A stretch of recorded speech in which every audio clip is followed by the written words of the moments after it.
Hello everyone, welcome to my channel UPSC with Lavisha. This is Lavisha, your UPSC mentor. और आज की class में हम सबसे एक इम्पॉर्टेंट चीज के ऊपर डिस्कशन करेंगे, वो है अबाउट एनसीईआरटीज। एनसीईआरटीज हमारी यूपीएससी की तैयारी में काफी इम्पोर्टेंट रोल प्ले करती है, लेकिन हमें कहीं पर सुनने को मिलता है कि हमें 6th से लेकर 12th क्लास तक की सभी एनसीईआरटीज को करना है। कहीं पर हमें पता चलता है कि हमें ये वाली करनी है, ये वाली नहीं करनी है। और जब हम एग्जाम को देखते हैं, पीवाईक्यूज को देखते हैं, तो हमें वहां पता चलता है कि अरे ये क्वेश्चन तो उस एनसीईआरटी से आया था। तो आज मैं आपको ये बताऊंगी कि आपको एक्चुअल में कौन सी एनसीईआरटी करनी है, कौन सी एनसीईआरटीज आपको नहीं करनी है। और जो एनसीईआरटीज मैं आपको बताऊंगी कि ये आपको स्किप करनी है, मैं उनकी 100% गारंटी देती हूँ, वहां से आपको यूपीएससी में कोई क्वेश्चन दिखाई नहीं देगा। One by one subject wise सारा डिस्कशन करेंगे, बस वीडियो में एंड तक रहना। स्टार्ट करते हैं। सबसे पहले बात करते हैं हम पॉलिटी की। पॉलिटी की हम जब बात करते हैं तो देखो, पॉलिटी के लिए हम स्टैंडर्ड बुक यूज करते हैं लक्ष्मीकांत, जो कि बहुत अच्छी बुक है और उसकी लैंग्वेज भी इतनी आसान है कि हमें पॉलिटी के लिए 6 से स्टार्ट करने की जरूरत नहीं है। तो देखो, पॉलिटी के लिए अगर हमें कोई एनसीईआरटी चाहिए भी तो वो है आपकी सिर्फ क्लास 12th की एनसीईआरटी। क्लास 12th की एनसीईआरटी जो आपका सीबीएसई बोर्ड जो है जिसको प्रेफरेंस देता है, वो दो एनसीईआरटीज है। एक में आपको इंटरनेशनल रिलेशन की बेसिक नॉलेज मिलेगी और दूसरी एनसीईआरटी में 1947 में जब हमें इंडिपेंडेंस मिली उसके बाद इंडिया की पॉलिटिकल सिचुएशन क्या रही उसके बारे में पता चलेगा। दोनों इंपॉर्टेंट है, दोनों से आपको एक अच्छा खासा आइडिया हो जाएगा। जो दूसरी वाली है पोस्ट इंडिपेंडेंस वाली, वहां से आपको यूपीएससी के अंदर डायरेक्ट क्वेश्चन देखने को मिलते हैं, हर साल देखने को नहीं मिलते, 5-6 साल के अंदर एक बार वहां से क्वेश्चन आपको डायरेक्ट देखने को मिलता है। तो इस एक दो एनसीईआरटीज के अलावा कोई और एनसीईआरटी पॉलिटी के लिए ऐसी नहीं है जो आपको प्रेफर करने की जरूरत है।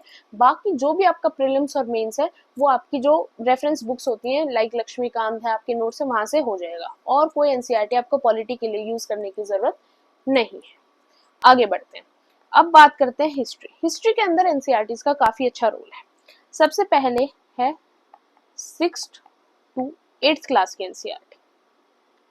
8th क्लास की एनसीईआरटी, तीनों क्लास की एनसीईआरटी आपको करनी है। तीनों क्लास की एनसीईआरटी आपके लिए इंपॉर्टेंट है। यहाँ से यूपीएससी जो है डायरेक्ट क्वेश्चन आपसे पूछता है।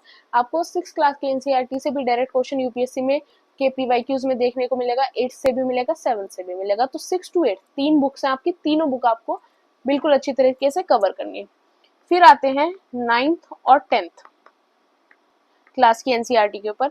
इनको आप स्किप कर सकते हो क्योंकि इनके अंदर मेनली आपका वर्ल्ड हिस्ट्री का पार्ट है और वर्ल्ड हिस्ट्री का पार्ट सिर्फ आपको यूपीएससी मेंस जीएस 1 के लिए जरूरी होता है। वो आपके जो भी नोट्स होते हैं उनसे हो जाता है, स्टैंडर्ड बुक से हो जाता है, उनके लिए भी आपको स्टार्टिंग 9 से स्टार्ट करने की जरूरत नहीं होती क्योंकि वर्ल्ड हिस्ट्री का सिलेबस वहां पर भी काफी लिमिटेड है, इसलिए 9th-10th को स्किप करो। 11th क्लास के अंदर भी आपका वर्ल्ड ज्योग्राफी का पार्ट है तो आप इसको भी स्किप कर सकते हो। फिर डायरेक्ट आ जाओ 12th क्लास।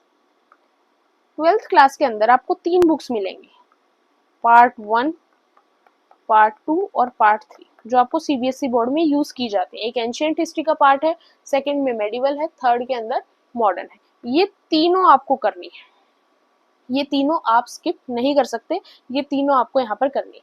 तो टोटल हिस्ट्री के लिए कितनी एनसीईआरटीज हुई? 3 यहाँ पर, 3 यहाँ पर, टोटल आपकी 6 पतली पतली बुक्स हैं जो आपको हिस्ट्री के लिए करनी है एनसीईआरटीज के अंदर से, अगर आप अपना प्रीलिम्स और यूपीएससी की तैयारी अच्छी करना चाहते हो। तो यहाँ से आपको डायरेक्ट क्वेश्चंस मिलते हैं 12th क्लास वाली बुक से भी और 6 to 8th वाली बुक से भी।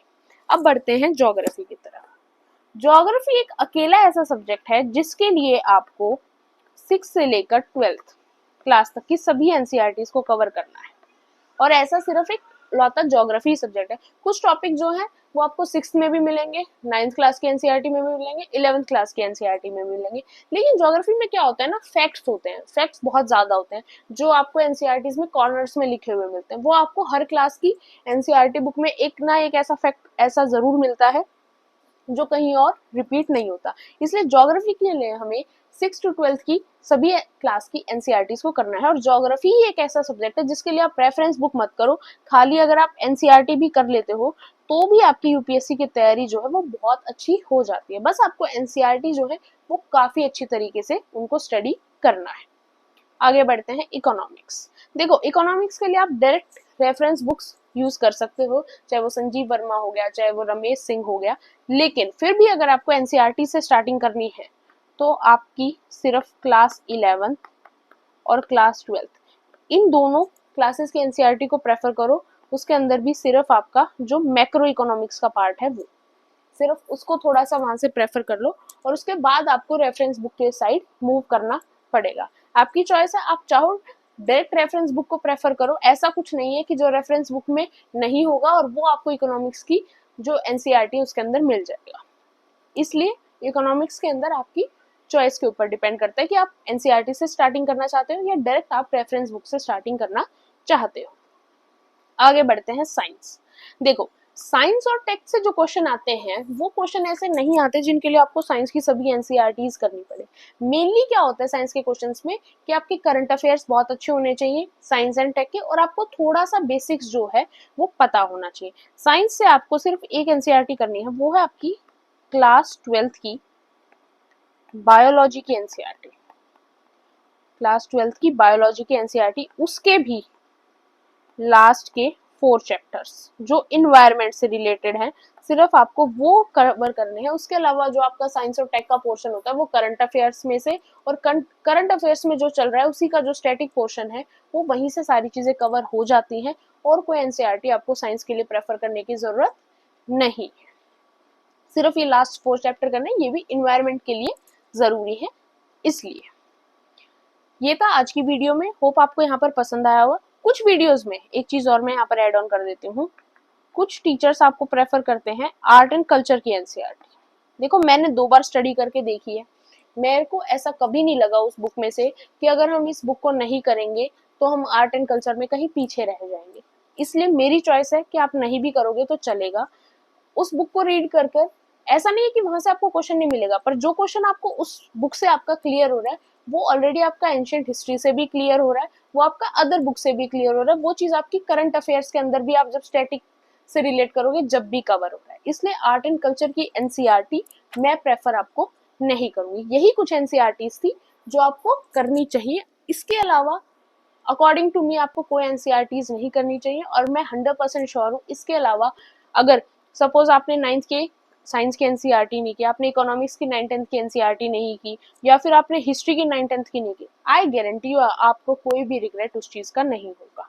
और जो एनसीईआरटीज मैंने यहाँ पर बताई हैं आपको कि ये आपको करनी है, इनके लिए मैंने कल से एनसीईआरटी की सीरीज भी स्टार्ट की है जिसमें हमने ज्योग्राफी से स्टार्टिंग की है। ये सभी एनसीईआरटीज जो मैंने आपको इस वीडियो में मेंशन किए, ये सभी वन शॉट वीडियो की तरह मैं कवर भी कराऊंगी। आप चाहें तो आप मेरी वीडियोस को भी देख सकते हैं, मैंने वहां पर नोट्स की फॉर्म में सारी एनसीईआरटीज को मैं कवर कराऊंगी, और मैं एक भी ऐसा पॉइंट नहीं होगा जो आपको एनसीईआरटी में होगा और मैं अपनी वीडियो के अंदर उसको स्किप कर दूंगी। तो आप चाहें तो आप मेरे चैनल की हेल्प से भी अपने एनसीईआरटीज को काफी कम टाइम के अंदर कवर कर सकते हैं। होप आपको वीडियो अच्छी लगी हो, डाउट हो, प्रॉब्लम हो, do mention in the comment section.